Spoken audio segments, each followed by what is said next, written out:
Welcome to our channel Legum Stadia, where we talk about law in detail.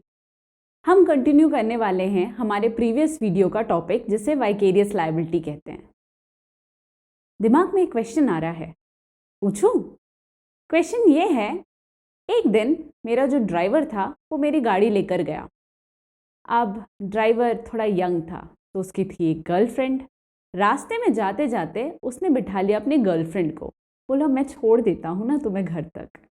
लेकिन जब वो अपने girlfriend को घर तक छोड़ने जा रहा था उससे हो गया एक्सीडेंट, जिससे गर्लफ्रेंड को लग गई चोट और गर्लफ्रेंड ने कर दिया केस।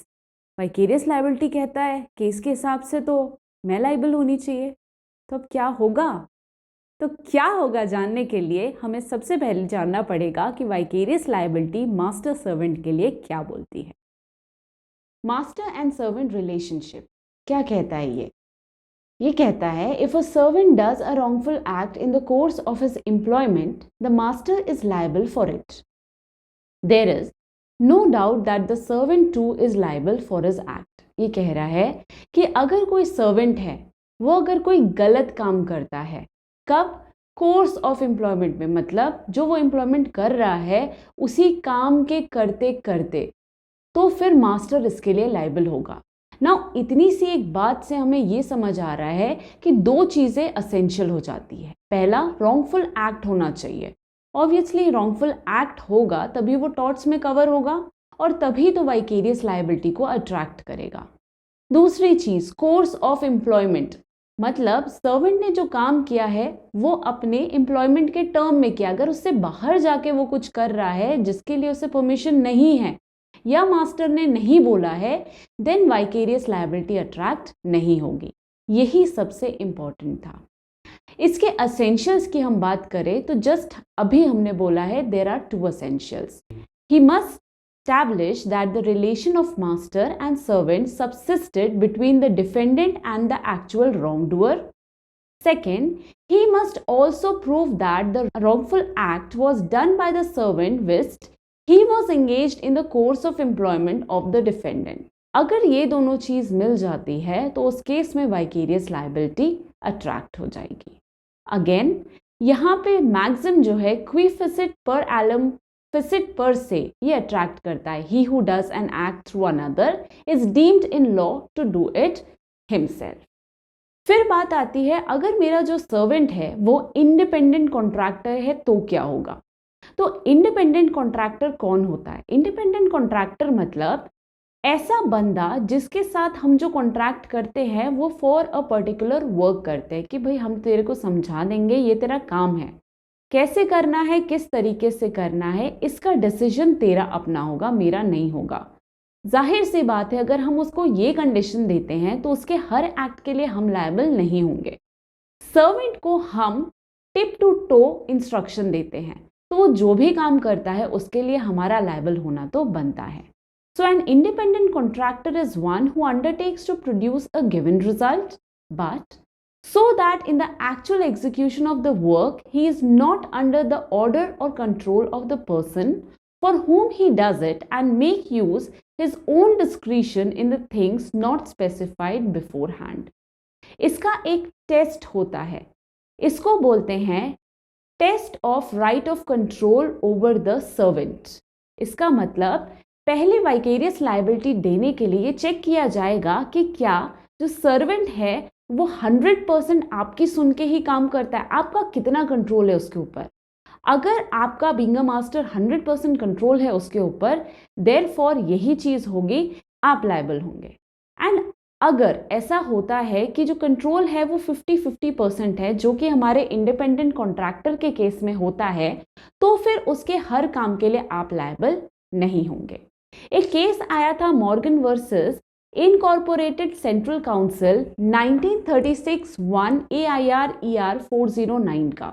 ये केस कहता है the plaintiff in his lawful visit to the defendant's premise fell down from an open lift shaft and got injured.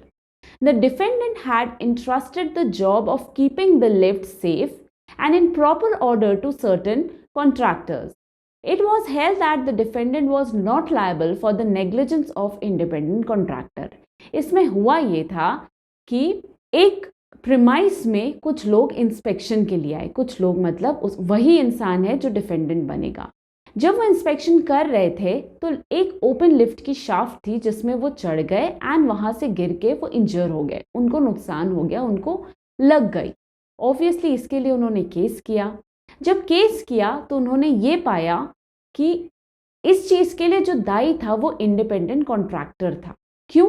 Because ये इंडिपेंडेंट कॉन्ट्रैक्टर का दायित्व था कि कोई भी अगर आ रहा है उस प्रीमाइस को चेक करने तो लिफ्ट से लेकर बाकी सारी चीजें परफेक्ट होनी चाहिए। हेंसफोर्थ कोर्ट ने भी इसी फेवर में जजमेंट दिया कि यहाँ वाइकेरियस लायबिलिटी नहीं लगेगी because clearly negligence of independent contractor दिख रहा है। सेकेंड कंडीशन होता है जब लायबिलिटी ऑफ व्हीकल ओनर्स आता है। मतलब अगर मेरा कोई ड्राइवर है, अब आपको याद होगा मैंने आपको एक क्वेश्चन पूछा था कि मेरा ड्राइवर अगर मेरी गाड़ी लेके जाता है और अपनी गर्लफ्रेंड को बिठाता है तो फिर क्या होगा? तो एग्जैक्टली इसका आंसर आपको यहाँ पे मिलेगा। लायबिलिटी ऑफ व्हीकल ओनर कहता है the liability pertains to the cases of accident caused by mechanics, repairs और owners of workshop during the test drive of the vehicle entrusted to them by the owners of the vehicle for repairs।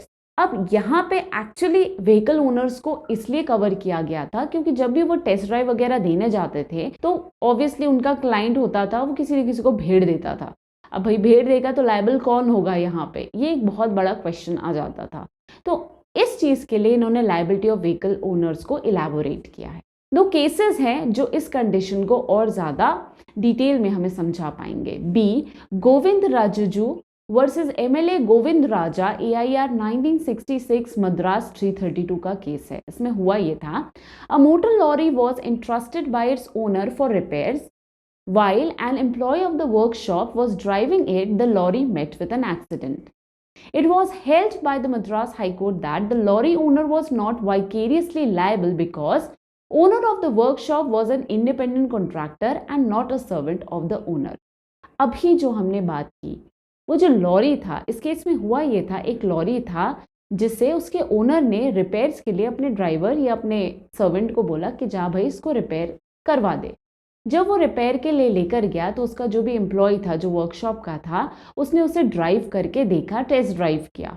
Test drive करते वक्त हुआ ये कि accident हो गया। क्या इस चीज के लिए जो मालिक है वो लायबल हुआ? तो नहीं।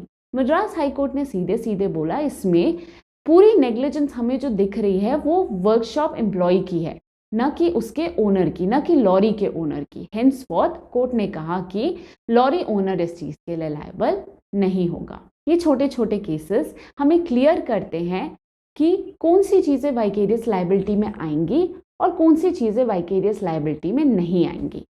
अब हम बात करते हैं एक्सेप्शंस की। मैंने हमेशा कहा है जहां लॉ है वहां एक्सेप्शन है, जहां फंसने का रास्ता है वहां बचने का भी रास्ता है। तो ऐसे ही बहुत सारे एक्सेप्शंस हैं जो वाइकेरियस लायबिलिटी से भी बचाते हैं। पहला, where the contractor is employed to do an illegal act. आपने किसी को रखा है सुपारी किलिंग के लिए। फॉर एग्जाम्पल, आप किसी को सुपारी देते हैं कि भाई इसको मारना है, तो ऑब्वियसली कौन लायबल होगा? भाई आपने उसको इलीगल एक्ट के लिए रखा है, तो यहाँ आप खुद को डिफेंड नहीं कर सकते, तो यहाँ आप लायबल होंगे। दैट मीन्स प्रिंसिपल लायबल होगा और principle of vicarious liability attract होगी। दूसरी चीज, कॉन्ट्रैक्टर जो है वो नेग्लिजेंटली काम कर रहा है, उसको जो काम दिया गया है वो ढंग से कर नहीं रहा है। So contractors negligently employed for the discharge of duties which one is bound to do properly. ये कह रहा है it is a fundamental doctrine of law of master and servant that there are certain duties owned by the master to his servant so imperative and vital to safety that the master cannot divest himself of responsibility by entrusting their performance to others so as to avoid liability in the event of injury arising to servant through negligence of the duties। ये कह रहा है कि ऐसे कई cases होते हैं, ऐसे कई ड्यूटीज होते हैं जो मास्टर के ऊपर होता है कि मास्टर को करनी चाहिए। अगर वो ड्यूटीज भी वो अपने सर्वेंट के ऊपर डाल देगा और फिर सर्वेंट से कोई गलती हो जाती है तो इस चीज के लिए भी मास्टर ही लायबल होगा। इससे रिलेटेड भी केसेस हैं जैसे कि Robinson versus Beaconsfield rural council का केस 1911 2CH 188 का। एक्सेप्शन जो आता है वो है where the act which the contractor is employed to do is one which if done by the employer would though lawful in itself be done at his peril। तो ये था हमारा वीडियो जो था मास्टर सर्वेंट के relationship के ऊपर under vicarious liability. एक और टॉपिक बचा है इसमें जो हमारे नेक्स्ट वीडियो में आएगा। बता दूं अभी से क्या, एक केस है। मान लो मेरा पड़ोसी बीमार हो गया है, मैं उसको लेके हॉस्पिटल गई। हॉस्पिटल में जब उसका ट्रीटमेंट चल रहा था तो हुआ ये, ट्रीटमेंट के दौरान नर्स से जो ग्वेज नहीं होता है वो उसके पेट में छूट गया। नर्स ने सिल विल दिया, बंदे को घर पे लेकर आए। घर पे उसको हो गया वापस से पेट दर्द। बाद में पता चला कि नर्स के द्वारा उसके पेट में वो ग्वेज और वो बैंडेज छूट गया था। अब क्या होगा, कौन लायबल होगा? हॉस्पिटल बोलता है हम नहीं, नर्स बोलती है मैं भी नहीं, तो फिर लायबल कौन होगा? इसका जवाब आपको मिलेगा हमारे अगले वीडियो पे। So stay tuned and subscribe, छूटना नहीं चाहिए।